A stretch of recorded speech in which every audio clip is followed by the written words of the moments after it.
बिस्मिल्लाहिर्रहमानिर्रहीम अस्सलाम वालेकुम वरहमतुल्लाहि वबरकातुहू। मैं प्रोग्राम कहे फ़कीर के साथ आपकी खिदमत में हाज़िर हूँ।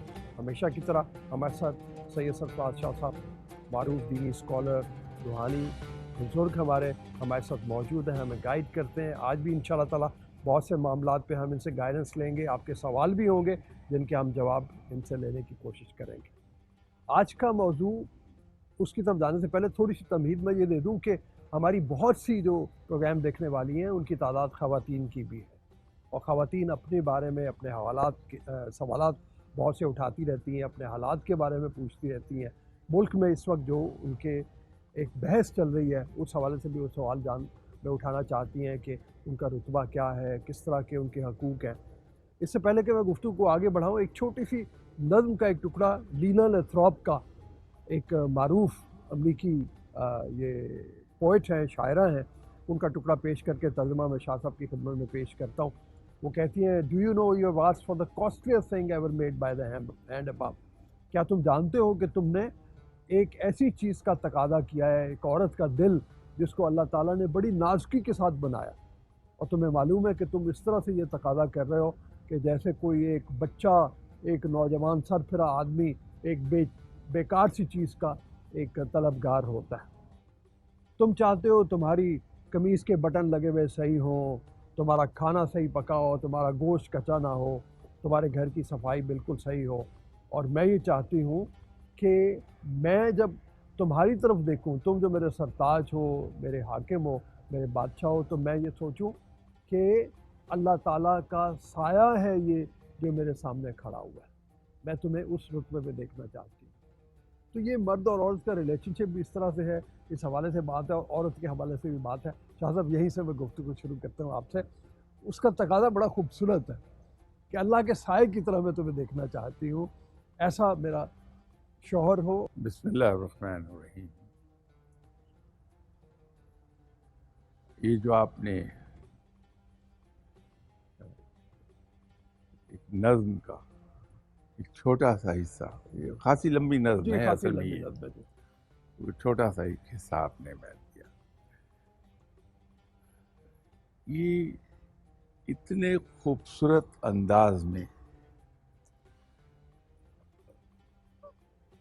मेरे जैसे जो शौहर हैं उनको आईना दिखाया है।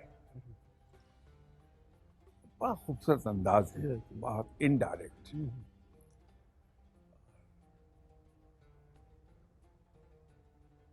इनडायरेक्ट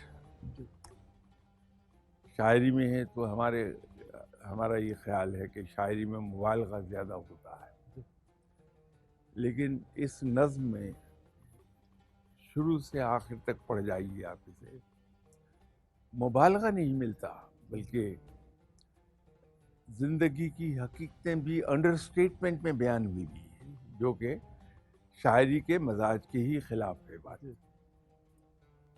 हम शौहर हजरात अपनी वाइफ की छोटी से छोटी कोताही पर अक्सर न सिर्फ तनकीद करते नजर आते हैं, बल्कि बरहम होते रहते हैं उन पर।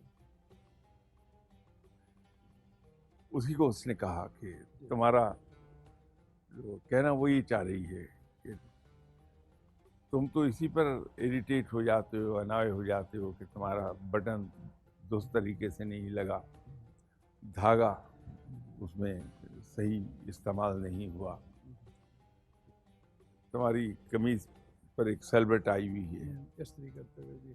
ये छोटी छोटी सी बातें हैं, लेकिन कभी ये भी तो सोच लो कि तुम्हारी बीवी तुमसे क्या चाहती है, तुम्हें किस मकाम पर देखना चाहती है। तो रब ताला ने तुम्हें औरत पर हाकिम बना दिया, हाकिम नहीं बनाया तो कम से कम उससे एक डिग्री ऊपर रखा है। और रब ताला ने तुम्हारे ज़िम्मे औरतों की तमाम जिम्मेदारियां दी है, बीवी की तमाम तर जिम्मेदारी। लेकिन तुम्हारी बीवी भी इंसान है, उसको भी तुम्हारे अंदर की खामियां नजर आती हैं। वो भी चाहती है कि मेरा हस्बैंड किस मकाम पर बैठा हुआ हो, और उसने उससे कहा कि जब खुदा तुम्हें देखे तो उसको तुम उसका साया नजर आओ। ये बहुत ही खूबसूरत एक्सप्रेशन है, और इससे हमें सबक लेना चाहिए कि बीवी की कोताहियाँ, बीवी की गलतियाँ, खताएं,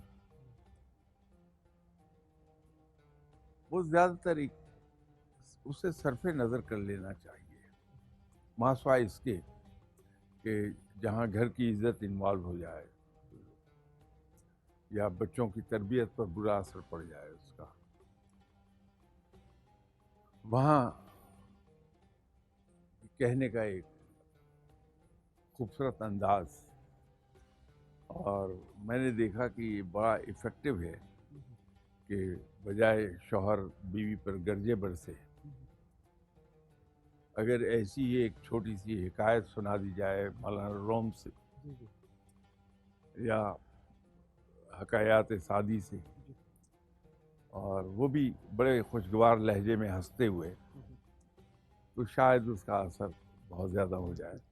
और उसके साथ साथ ये बहुत ज़रूरी अमर है कि हम शौहर हजरात खुद अपनी ज़ात की खामियों पर, कोताहियों पर नज़र रखें कि हमारी बीवी के जहन में भी एक इमेज है कि मेरा शौहर ऐसा हो, तो हम अगर एग्जैक्टली वैसे उस मकाम तक नहीं जा सकते तो कम से कम हाफ वे तो चले जाएं हम।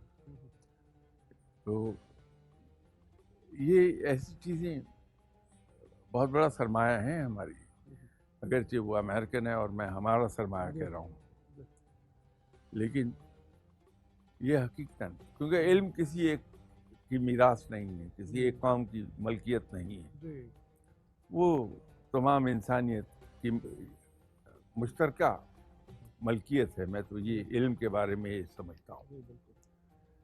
तो जहाँ से भी अच्छी बात मिलती है वहाँ से चुन लेनी चाहिए। ठीक है। अच्छा, आगे 2-3 सवाल ज़रा मैं मतलब वो कर लूँ, वो इसी हवाले से ख़वातीन ये कहती हैं कि ये जो आजकल की तहरीक चली हुई है कि औरत बराबर है, तो इसके बारे में अगर आप कुछ कमेंट करना चाहें। वैसे तो हमारी क्लियर हो गई बात कि अगर बराबरी यहाँ पे है कि घर के बाहर मर्द जो है वो हाकिम है, घर के अंदर औरत हाकिम है, तो एक तरह की बराबरी तो आ ही जाती है। अब बराबरी का कॉन्सेप्ट अगर तो ये है कि एक न्याम में दो तलवारें हों, एक ही घर के अंदर दो बड़े हों, तो समझ लीजिए कि हम फिर डिजास्टर को आवाज दे रहे हैं। कोई भी घर, अदारा, मुल्क सिर्फ उसी सूरत में स्मूथली रन कर सकता है, ऐसे स्मूथली जी रन कर सकता है जबकि वहाँ एक आदमी टॉप पर हो, और अगर दो होंगे तो मामला कभी दुरुस्त नहीं चलेंगे। बराबरी यस, इन द सेंस जैसे मैंने आपसे कहा, खुद आप अपनी ज़िंदगी में ये कुछ कर रहे होंगे कि जितने ज़िंदगी के बड़े बड़े फैसले हैं वो आप बेगम साहबा के साथ मशवरा करके करते हो। जी जो जितनी सिग्निफिकेंट चीज़ें हैं वो बेगम साहबा के इल्म में आप ले आते हों, यकीनन ले आते होंगे आप। ये बराबरी है।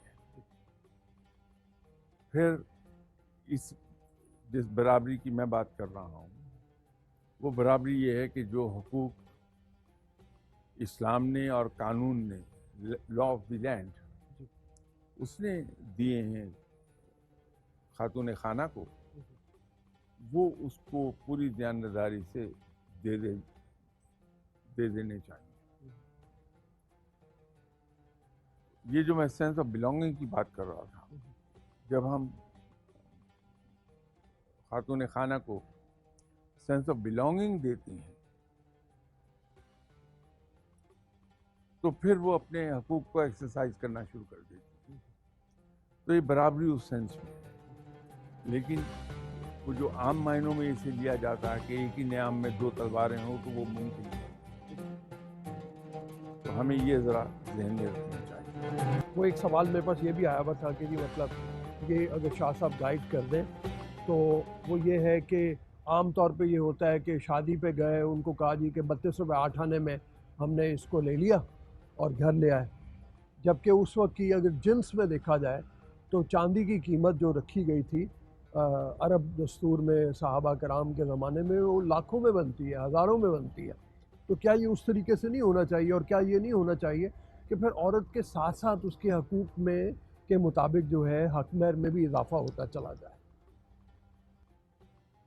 देखिए, इस्लाम में किसी रकम का कोई तयन नहीं है, बल्कि बहुत खूबसूरत एक तरीका अपनाया है इस्लाम में कि हक महर दुल्हा की इस्तात के मुताबिक रखा जाएगा कि जितना वो अदा कर सके वो हक महर उतना होना चाहिए।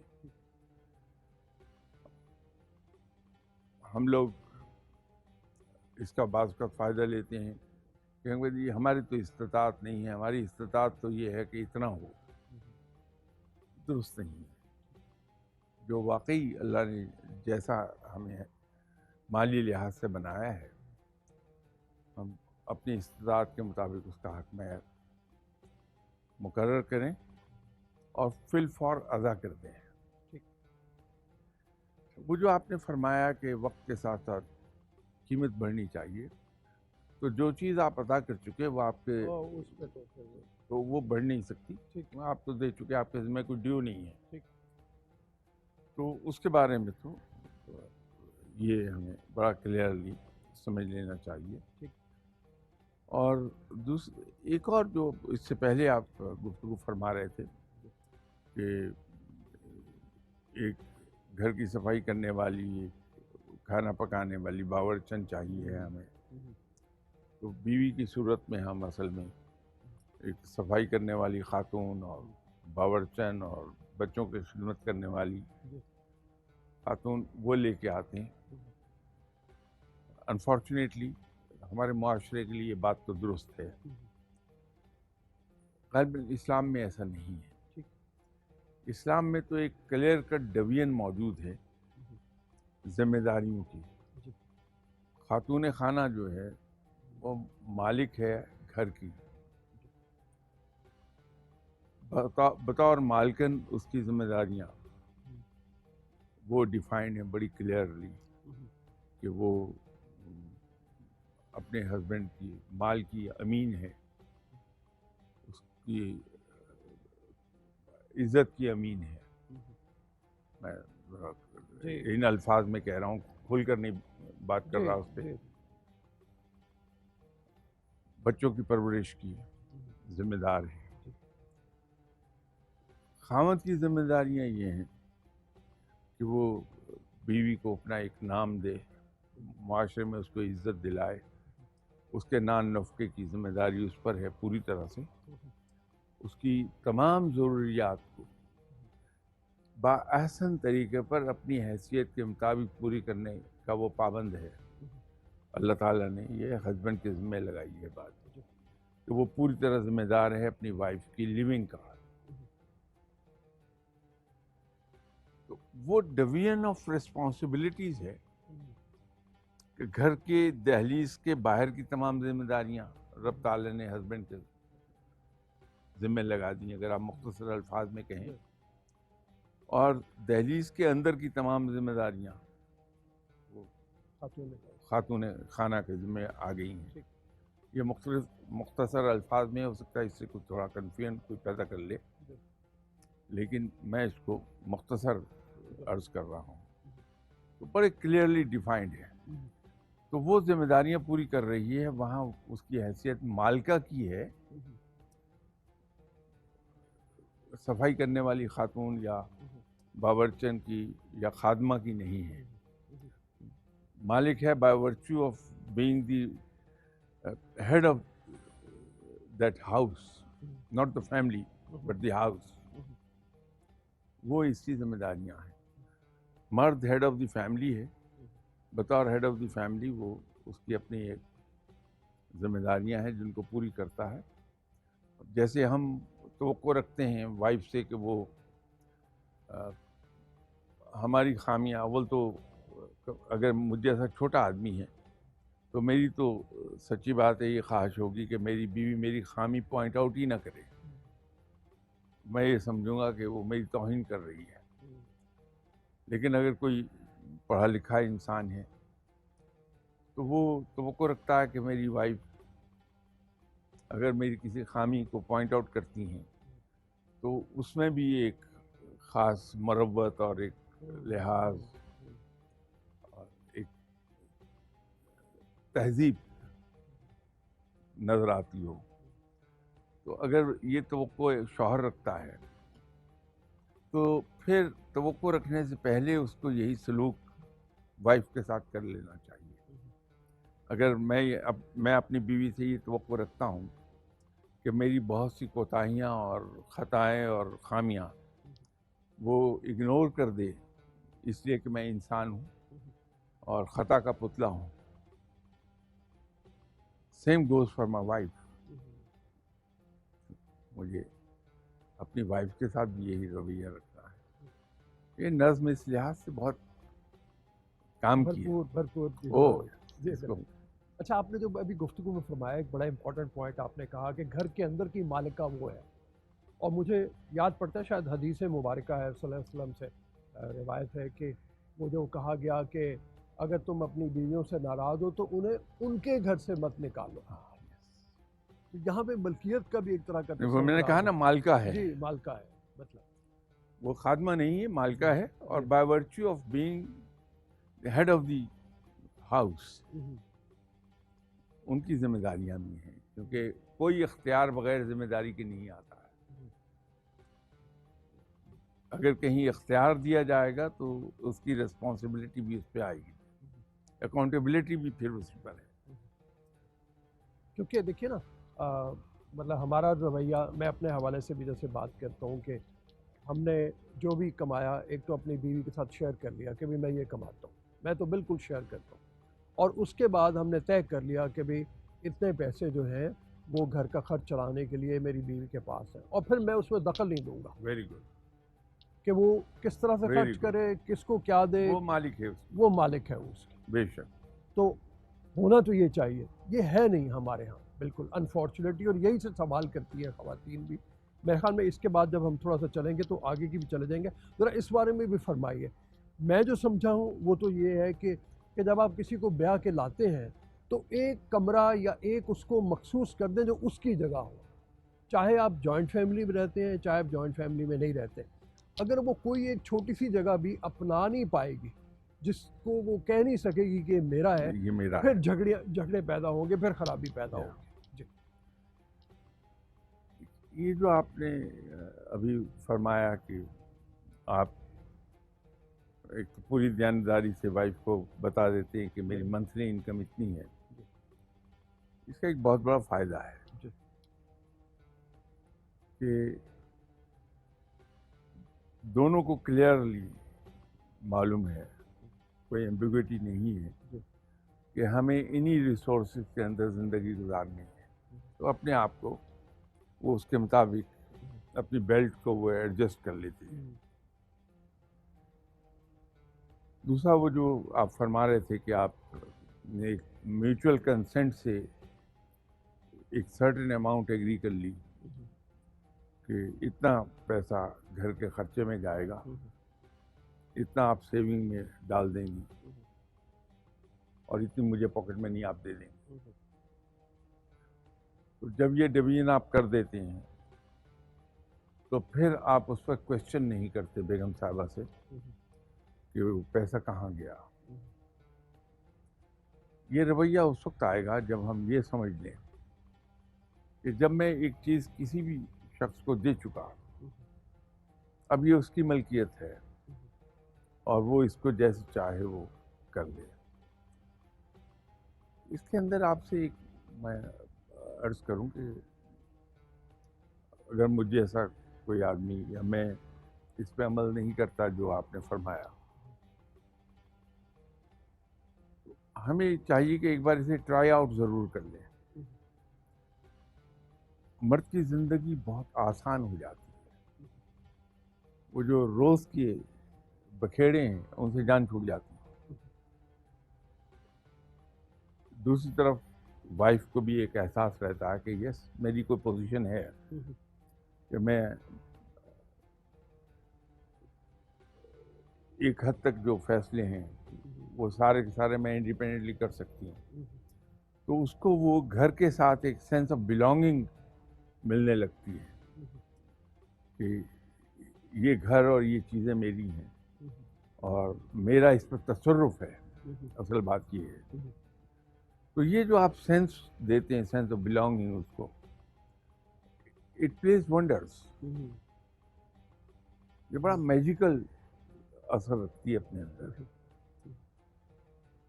ये हमें ट्राई आउट ज़रूर करना चाहिए। इसके बाद ज़िंदगी इतनी आसान हो जाती है हमारी कि हम कंसंट्रेट कर सकते हैं अपने जो बाहर के हमारे मामलात हैं, रोज़गार के मामलात हैं, सोशल मामलात हैं, दूसरे हैं, तो उस पर आदमी बड़ी आसानी से कंसंट्रेट कर सकता है। ये रवैया आइडियल है इनफैक्ट कि आप जो म्यूचुअल कंसेंट से एक अमाउंट तय हो गई और वो आपने बेगम साहबा के हाथ पे रख दी, उसे आप भूल गए। उनको आज़ादी है कि जैसे चाहे उसको खर्च कर दे। खातून है, एक वो कह रही हैं कि मेरा मियाँ तकाज़ा ये करता है कि मैं उसके बीमार वालिदैन का भी उसी तरह ख्याल रखूं और उसके बहन भाइयों का भी ख्याल रखूं और घर में तमाम काम काज भी कर रही हूँ। जो मैंने पढ़ा है उसके तहत तो ये है कि ये उसकी ज़िम्मेदारी है कि वो अपने वालिदैन का ख्याल रखे। मैं अगर करूँ तो एक नेकी है, लेकिन ये मुझ पर लाजिम नहीं है कि मैं ये काम करूँ और इस पर अगर मैं ना करूँ तो मेरी डांट टपट होती है, मेरी पिटाई होती है। ये थोड़ा सा मामला हकूक से हट के अखलाकियात का है।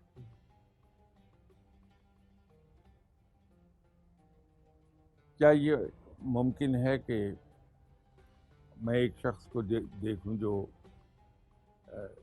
एल्डरली भी है, बीमार भी है और अपनी ज़िंदगी को उस रवानी के साथ रवा नहीं रख सकता जैसा कि एक ज़िंदगी को चलना चाहिए? वो शख्स का मेरा दुश्मन ही क्यों ना हो, मुखालिफ ही क्यों ना हो, क्या मैं उसे उसी हालत में छोड़कर आगे बढ़ सकता हूँ? जवाब यकीनन ना में आएगा। तो अगर मैं अपने दुश्मन और मुखालिफ को भी इस हाल में छोड़कर आगे नहीं बढ़ सकता, या दूसरे लोगों में उनको मैं नेग्लेक्ट नहीं कर सकता,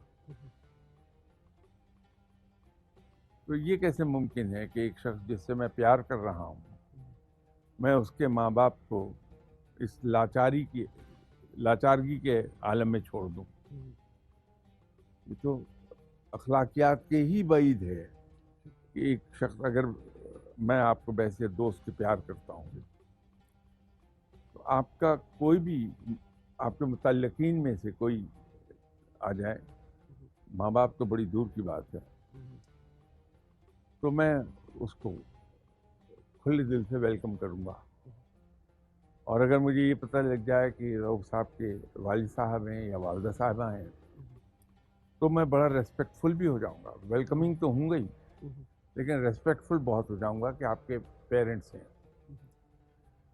तो वो तो खामद के पेरेंट्स हैं, तो हमें तो दिलो जान से बगैर किसी के कहे उनकी खिदमत कर देनी चाहिए, for two reasons. To start with, कि मेरे इस अमल से रब ताला मुझसे राज़ी हो जाएगा। अच्छा, रब ताला खुश होगा। तो जब रब ताला मुझसे खुश होगा तो शायद मेरे बहुत से गुनाह से सरफ़े नज़र कर दिया जाए जब हिसाब किताब हो। दूसरी बात यह है कि ये उस शख्स के वालिदैन हैं जिससे बीवी प्यार कर रही है। और सिर्फ मैं शौहर के लिए नहीं कह रहा, बीवी के वालिदैन पर भी यही एप्लीकेबल है। ठीक है कि मियाँ जो है वो उस तरह से कर रहा हो, मियाँ को जी, उसके उसी वालिदैन तरह की से केयर करनी करनी चाहिए। जी, चाहिए। जी। इट गोज बोथ वेज, और मतलब वो, ये टू वे ट्रैफिक है। जी बिल्कुल। तो उसको आप ये समझ के अपने हस्बैंड के पेरेंट्स की खिदमत कीजिए। जिन खातून ने सवाल पूछा मैं उनको मुखातिब करके कह रहा हूँ, फॉर टू रीजंस। एक ये कि मेरा रब राजी होगा इस बात से, वो जी। खुश होगा कि मैंने बूढ़े कपल को जब वो अपनी ज़िंदगी के मामूलात को उस अंदाज में भरपूर तरीके से अदा करने के लायक नहीं है, तो मुझसे जो कुछ बन पाया पड़ा मैंने उनके लिए कर दिया, तो मेरा रब राजी हो जाएगा। ये पहला जज्बा है। और दूसरी बात ये है कि मेरा खामन जिससे मैं प्यार करती हूँ उसके पेरेंट्स हैं, तो मुझे उसी जज्बे से उनकी खिदमत कर देनी चाहिए। और इन खातून के शौहर पर भी यही लाजिम है कि इन खातून के पेरेंट्स का भी वो उसी तरह ख्याल रखें जिस अंदाज में वो ये चाहते हैं कि मेरी बीवी मेरे वालिदैन का ख्याल रखे। ये दोनों पर है। वैसे आपकी जो रवैये में चूंकि बाहर एक बुजुर्ग की है, फ़कीर की है, तो मेरे ख्याल में वो रवैये में मोहब्बत और ज़्यादा आ जाएगी जी आम बेशक। आदमी की निस्बत। शायद कोई बहुत अकली तौर पे दलील दे रहा होगा तो वो कहेगा जी नहीं ऐसी कोई ज़रूरत नहीं है, आप वही करें जो आप पे लाजिम है। लेकिन ये मेरे ख्याल में एक बुज़ुर्ग का कम अज़ कम रवैया और अल्लाह को खुश करने वाला रवैया ये है। जी इसके अंदर हमें एक चीज़ याद रखनी चाहिए। जब हम स्कूल में पढ़ते थे, मेरा ख्याल है क्लास 9 या 10th, जी। तो हमारे जो हेड टीचर थे वो हमें इंग्लिश पढ़ाया करते थे। लेकिन उनकी इंग्लिश पढ़ाने का अंदाज बड़ा यूनिक टाइप का था कि वो टेक्स्ट बुक पढ़ा रहे हैं, खुश्क है, तो सडनली जहाँ वो, ये तो अब एहसास होता करते क्या थे, जब वो रियलाइज़ करते थे कि ये स्टूडेंट्स जो हैं थोड़ी सी उकताहट का शिकार हो रहे हैं, तो कोई ना कोई चुटकुला दरमियान में अच्छा सुना बयान देते थे। बयान कर दिया करते थे। तो वो चुटकुले बड़े एनलाइटनिंग होते थे। उस उम्र में भी ज़हन खुलता था। उन्होंने एक बार ये फरमाया कि किसी भी खातून के दिल में उतरने का आसान तरीका ये है कि उसके बच्चों से प्यार कर लिया जाए। वो तो एक दुनियावी चीज़ जी थी, जी।